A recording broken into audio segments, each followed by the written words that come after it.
ไอ้ก็ไปให้กับกิน มีผักสำเร็จกินกี่คันฮะห่านเนี่ยมันบ่เปิดห่านกระปุ่นมันบ่เปิดก็เลยซื้ออาหารสัตว์สยาเนี่ย ใช่คือเห็นพ่อหลาทางมาแล้วบ่ใช่ที่มาบ่ แมนติ ใช่ มันแสบบอกก็มาล่าเดี๋ยวนี้แต่นั่งยังบดตอบมันนั่งทำมาแล้วบอกนั่งบอกว่ามาแล้ว สบายดีเด้อพี่น้อง สบายดีเด้อพี่น้องกล้องตายโล่งแล้วโล่งแล้ว โอ้ยโล่ง หาได้ไปแล้วมันโล่งคัดสั้นมันกายังแบบกูซื้อมันแบบว่า มันเป็นอีหยังมันเป็นอีหยังอยู่ในหัวนี่ อยู่ล่ามันบดเจอมันเป็นอีหยัง มันสิมาปวดขาขึ้นทาลงทาอีกแล้วพี่น้องเอ้ย เพราะว่ามีแห้งสำยางนั่นยางขึ้นยางลงนั่น เห็นว้าวมันเข่งตื่น เนี่ยใส่หัวหอยสีส่วนมีเชียวมาลาบไปหน้าเจดอกไม้อยู่ ทำไม ไปหาเอาหัวหอยเฮ้ยเอาหัว มา หอย เราไป ตำ กินในตู้ยังอีกแล้ว บ่ได้มีมื้อวานนี่ฮะเบิ่งกับบ่มีวันนี้ว่าเช้าที่เอาไปตำเราแม่นบ่เราไปเบิดเราแม่น ไปตำนายแขกมาแล้ว ยังไม่อื่นอยู่มาเด้อพี่น้องแซ่บแห้ง มาคือแต่อยู่โรงพยาบาลคือว่าง่วงมันมาแล้วบ่ง่วงครับ ข่อยเมื่อยย่ำหยังบ่ ค่ะ ข่อยเมื่อยน้ำหนังเลาะ ไอ้ว่าแล้วไปโรงพยาบาลใหญ่คนหลายคนขนาดมื้อนี้น่ะบ่หลายได้หั่นน่ะ90ปลาย เขาถามว่าถ้าเจ้าบ่มีตัวอย่างว่าเป็นพื้นแบบใดข่อยก็บ่จักสิตรวจเขาว่าพี่น้องมันต้องมีหลักฐานว่านางผัดบ่ได้คั่นบ่ได้หยังมื้อนี้เบิดมื้อ โยกินยาแต่เมื่อคืนนี่งวยเพลียแล้วเมื่อ เฮา คืน มาตั้ง นี่ สังเกตเด้อฝนตกผ่าห้องนั่งคั่นเลยงงบ่ อืม เมื่อคืนคือการฝนตกนั่งกับคั่น กินแกงป่า เพราะว่ามันต้องพิษปลาแดกแน่นอนแล้วได้ปลาแดกข่อยว่าปลาน้ำบ่พิษดอกพิษปลาแดกมันเป็นของดอง นี่ก็บ่แม่นว่าอันนั้นมันก็ยึกยักอยู่มันดิดแต่ว่ามันบ่ได้คันแฮงเด้ที่ยามกลางคืนเลยเฮาหลับเฮาบ่มีสติเลยเฮาบ่ฮู้ว่าเฮาไปเพ้อเก่าตอนใดแล้วมันคันบาดนี้กลางคืนเลยเฮาเคยนอนเลยพี่คิงเลย บ่เข้าใจ เก่านั่นเก่านี่เด้ บ่เข้าใจว่าเขาคือหมักใส่ถั่วว่ะดอกน้ำมันท่านจวกลงแล้ว แนวมันที่ถามแซ่บแต่ว่าใส่ถั่ว หมักเกลืออันนี้ยังหลาย ให้ยายนี่เราเก็บ ยังเต็มอยู่หมดแล้วเราเก็บกันละบาทหนึ่งเขาขับไปเบิ่งปลายังหลายเนี่ย ดีแล้วเราจังบริสุทธิ์เราเก็บไปพะแนงไปขาย เมื่อยตัดตามกันยายนี่กับเมื่อยลอยผู้ไปน้ำมันก็กับเมื่อยก็ผู้อันนี้อีกถึงทาลงทาแต่กับมันมีอ้างคือคาตรวจมันบ่ได้แพงคือทางนี้พี่น้องค่าตรวจแค่400 กว่าบาททั้งค่ายายาเพิ่นก็มาให้แต่ยาอันนี้ซื้อ เนาะ ๆยา เขาคิดว่าเขาตัวลงตัวเรือเขาคิดว่า 2-3 พันหมดจะเรียวนั่งคิดได้ แพงโรงพยาบาลรัฐ เขาว่าประมาณนั้นหมดจะดีเขาว่ามันไปจ่าย ทางเจ้านั่นค่าตรวจก็900,000ค่ายาก็400,000ป่ายเป็น1,300,000 2,000 กว่าบาท หายามาสัมปี มิดโทนี่ โพอะไรใดไปหาหมอทางลาวเนี่ยให้แต่ยาขายแต่ยาลีรอ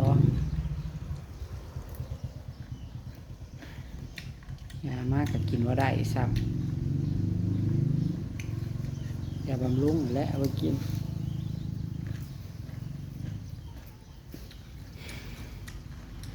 นั่งถามแต่นั่งท่านตอบตอนแรกห้างวาสิมาตั้งแต่เจ้าจังได อืม นั่งเจ็ดมากนะนั่ง นี่นะก็อยาก15ไปอะไรครับว่าโอ้ยว่าอยากอยากหมูอยากคู่พี่ ก็ น้อง เลยแซดบอกนั่งมือขึ้นนี่ เกร ว่าง ใจได้มันเรื่องเจ็บเรื่องป่วยนี่มันกัดเนาะเรื่องภายในครอบครัวเฮา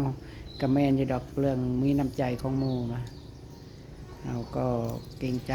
ไปพี่น้องเฮานี่ล่ะที่แรกก็สิให้พ่อใหญ่รัดพ พาไปพัดเว้าบ่เข้าใจกันก็เลยเอารถจักรนี่แหละไปเพราะไปได้อยู่ว่ะ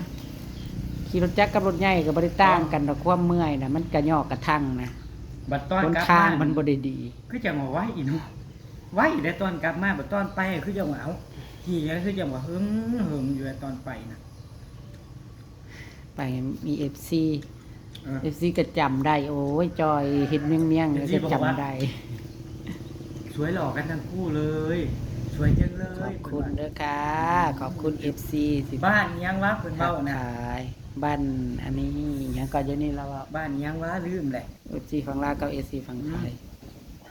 เพิ่นก็มาหาหมอคือกันล่ะ ข่อยเบิ่งยุ่มเจ้าคู่มือเพิ่นว่าข่อยเพิ่งเบิ่งคลิปเจ้าไปหาพ่อนละเพิ่นว่าม่วนๆเนาะเพิ่นว่าว่า เดี๋ยวนี้ก็หมอเพิ่นนัดวันที่18พี่น้องเอ้ยกินยาเบิ่งฟังอาการคันมันอันนั้นขึ้นก็สิไปเอายาต่อยามา ดีนั่นแหละ น้อยคันมันดีก็อยากได้ยาแหละต่อยา เขาก็ไปต่อแต่ยาว คันปันนี้เฮาหมอนัดแล้วเฮาก็บ่ได้ไปทาหึงดอก เฮาก็ ไปมันก็ละเพิ่นก็รัดคิวให้โลโอ้ยเฮาบ่ได้ไปจับบัตรคิวที่เฮาไปนี่เออเฮ้ยนั่นน่ะว่าอยากนอนบัดมาฮอดเฮือนเพิ่นบ่หลับ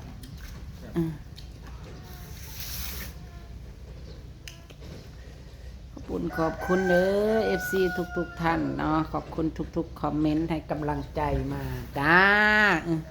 อยากมีเหืออยากมีแฮงเด้อพี่น้องเอ้ย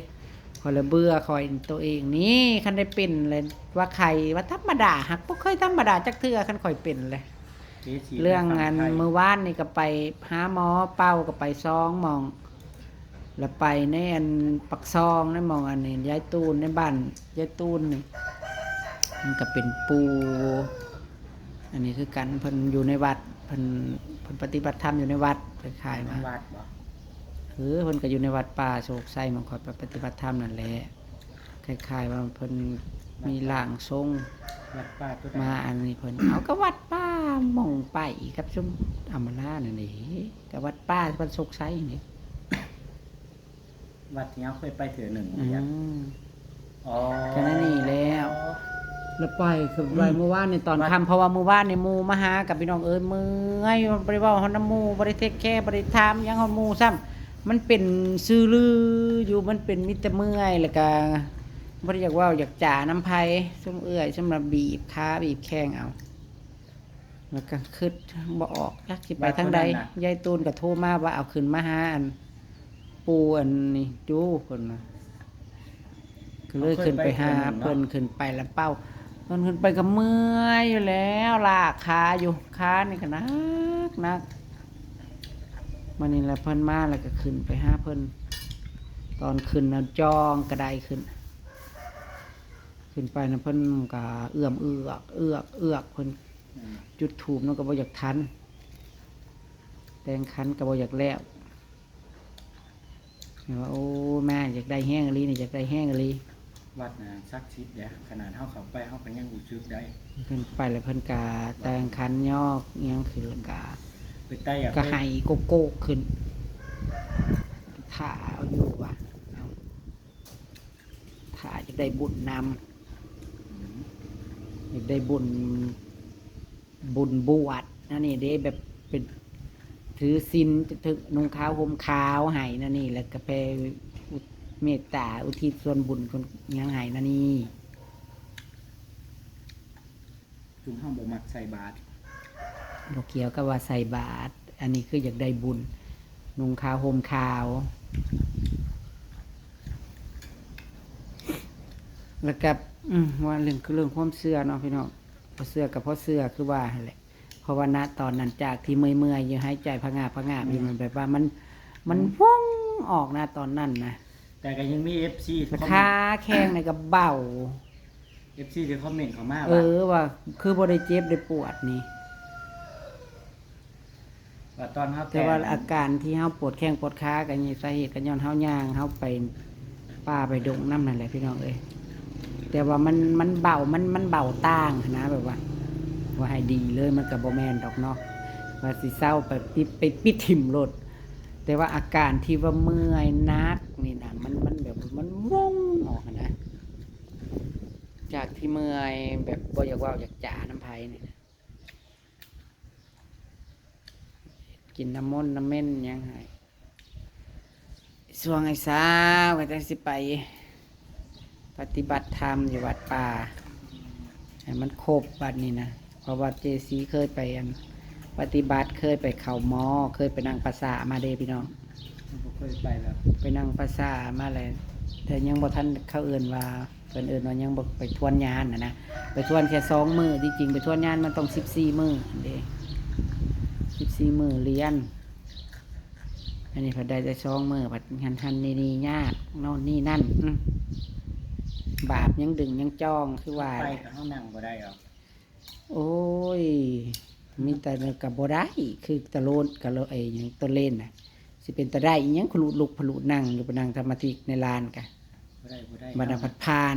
เฮาแบบ บรรดามากระพานเสยเพิ่นคุ้มให้พานจนได้เด้ ใจบ่อดมันบ่ได้ น้อยเจ้า ตอนนั่งอันนี้ก็เทื่อละชั่วโมง ขนาดไปนั่ง 2 ชั่วโมงเจ้า ไปนั่งสิ้นปีก็ยังเทื่อหนึงที่ไปนั่งอยู่นั่นน่ะรู้สึกว่า นั่นน่ะนะบัดสมมุติว่าเฮานั่งสมาธิคือเวลางานมันเกิดมันนั่นแหละโอ้ยมันเบามันโล่งแบบคือบ่ได้ปวดแข้งปวดขาก็บ่ได้ปวดหมดไงหุยุงหินก็บ่ได้มีกลิ่นมีต่อมมีหยังใดแบบคือจังว่ามันเบาว่องขึ้นไปเลยโล่งนั่นนี่บ่ผู้เขาเจ้าผู้ศีลธรรมจับคือสิเป็นแนวนี้ว่ะ เดี๋ยวไปหาหน่อไม้ครับพี่น้องหาหน่อไม้หน่อย ส่วงให้เศร้าเลยบาดนี้เอ้ย ไปหาหน่อไม้หา เมื่อยเด้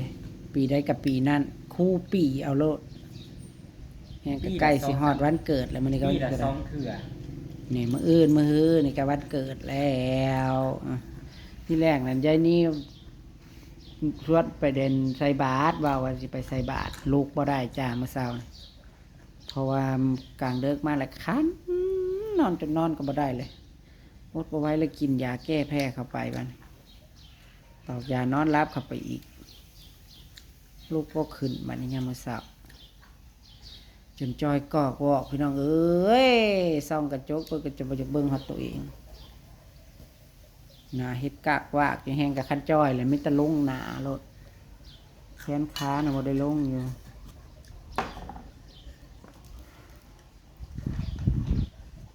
อยากตื่นใส่บาตรยังมื้อเช้าอยู่เก็บผ้าเขายังบิดประบาดอยู่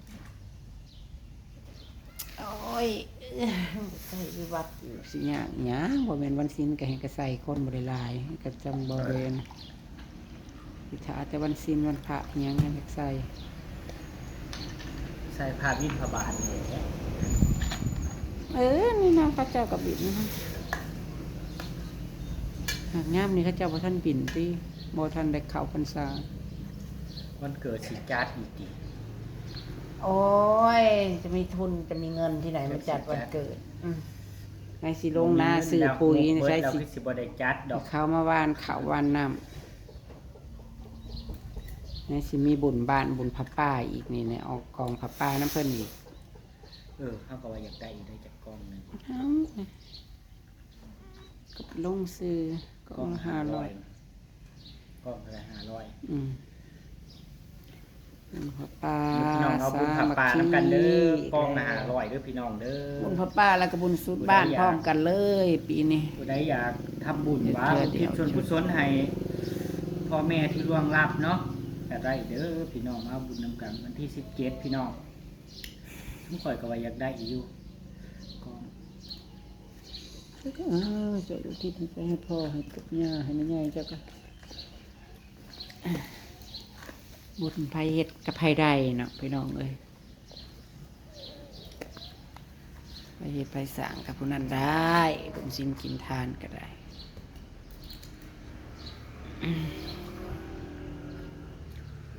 พี่น้องเอาข้าวปลูกออกมาให้เลยโอ้ผัดว่าข้าวผัดข้าวดอ ฝ้าวเพราะว่าสิบ่แล้วบนบ้านเพราะว่าจังสิบานอย่ามันออกก้อนหมูผัดนกคำสินกไอ้พ่อนกับวานเขาอันนี้นะพี่ท็อป เขาดอ เขาโดยพ่อนกระใจเขาดอ เนาะปีนี้เพิ่นพิธีแบบเพิ่นบ่ได้ใส่เขาดอมัน ก็ใช้เขาดอตัวนี้แล้วนะจังว่ามากินเบิ่งแล้วมันแซ่บแล้วก็เอาเนี่ย เขาดอที่ขาวๆอันใด หอมๆนะหอมคือเผือกคือว่ายำหนึ่งจะสิอยากไปซื้อปุ๋ยลงนาโอ้ยเดี๋ยวนี้กินขี้เอามาปั้นได้ ปุ๋ยกับแพงค่าปั่นกับแพงเนาะ ปีนี้ไล่ละพันสอง ปีนี้บัดคนเฮ็ดหน้าผัดบ่ได้ลดลงเอาไปเอามาปีน้ำมันแพงปีปุ๋ยแพงผัดว่าพากันเฮ็ดบางคนกับเอาทุกให้ทุกคันถ้าว่าปีนี้เขาตกแพงถ้าว่าเขาเป็นราคา บ่เคยแพงดอกข้าวบ้านห้าวนะแพงสุดก็12 บาท เท่านั้นแหละ ประเทศลาวเขาบ่ให้ขายข้าวแพงแนวอื่นน่ะแพงเบิดแต่เขาบ่ให้ขายแพงเป็นหยังบ่จัก แนวกินอันนี้บ่ให้ขายข้าวแพงขายข้าวรัดข้าวเลือดทหงทหารอันนี้เขาบ่ให้ขายแพง แซ่บแล้วตำบ่แล้วตำปลาแดกบ่ถึง ยังได้ก็ให้ช่วงให้เศร้าเนาะพี่น้องขอบคุณพี่น้องเบิร์ดสุคนที่เป็นห่วงเป็นใยที่คอมเมนต์เข้ามาคอมเมนต์ได้บ่ได้ตอบบ่ทวงบ่ทันก็ขอโทษขออภัยหลายๆเด้อพี่น้องเด้อไว้นั่นก็อยากเศร้าสิตายแล้วเดี๋ยวนี้เมื่อย ยังเมื่อยอยู่บ่ได้ เมื่อยกับปิ่นนะกันปิ่นมาได้ แล้ แล้ว ว ถ้าเราตอบคอมเมนต์เด้อ เสียเงินเสียคำบ่ได้เว้าแต่ว่าปีนี้ยังบ่เท่าปีก่อนนะปีก่อนเนี่ยเสียเงิน 20,000 กว่าบาทจักค่าหยังนั่นนี่หาหมอนั่นหาหมอนี่หาไปเลยหาเซียนอยู่คือหยังนี่ถ่ายกับจักไปดีไปเศร้าเนาะได้บาท เท่าน้ำหมอ นะปีนี้การมันช่วงมันเศร้ามันสำนีซาเมื่อยเลยเด้อหาหมอนี่เมื่อยหยังเมื่อยไปนั่งถานั่งรอนั่งถาตรวจถาหยังนี่โอ้ยโคตรทรมานคือจังโดนเบิดมือเท้าคำ ก็ ไปพี่น้องจังได้ก็ฝากเป็นกำลังใจให้ในเด้อขอบคุณมันสุขคนอยู่ดีมีแห้งมันสุขคนจะเฮงมันเลยรวยเด้อจ้าตามคลิปนะพี่น้องสวัสดีจ้า